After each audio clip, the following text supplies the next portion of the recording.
Have you ever had a guest who seemed way too comfortable treating your place like their own body shop?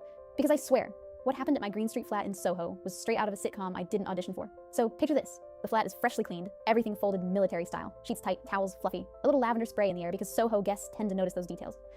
I've just finished a turnover when a young couple checks in. Early 20s, all tattoos and thrift stores chic. Honestly, they looked like they'd been plucked right out of an Urban Outfitters ad. They seemed sweet. A little giggly, but whatever.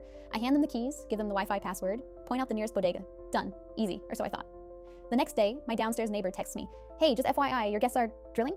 Drilling in my flat. I rush over, knock on the door. The guy opens it, casual as anything, holding, wait for it, a portable tattoo gun. He's shirtless, grinning, and behind him the girl is lying on the couch with her leg propped up on a pillow like she's in a salon chair. He goes, "Oh, hey man, don't worry, I'm a professional." Excuse me? They had turned my carefully staged, candlelit Airbnb into a DIY tattoo parlor. There were little ink cups on my coffee table, cling wrap on the armrest, and the smell of rubbing alcohol so strong it burned my eyes.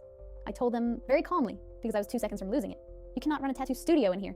And the guy, completely unbothered, just shrugs and says, "Oh, it's just a small piece. We'll wipe everything down after." Like he was offering to rinse a wine glass. Meanwhile, I'm picturing permanent ink splatters on my white rug, a Yelp review from the neighbor about questionable business activity upstairs, and, worst case, the Department of Health knocking on my door. I finally get them to put the machine away, but not before he finishes the outline. And guess what? When I check after they leave, I find a faint little ink dot on the arm of my sofa, a literal souvenir. Here's the wildest part. In their review, they wrote, "Host was really accommodating. Apartment had great creative energy." Creative energy. That's one way to describe being ambushed by an underground tattoo shop in your own living room. So yeah, hosting in New York is never boring. You think you're renting out a stylish Soho flat for someone to sip wine and binge Netflix, but apparently it doubles as a pop-up body art studio.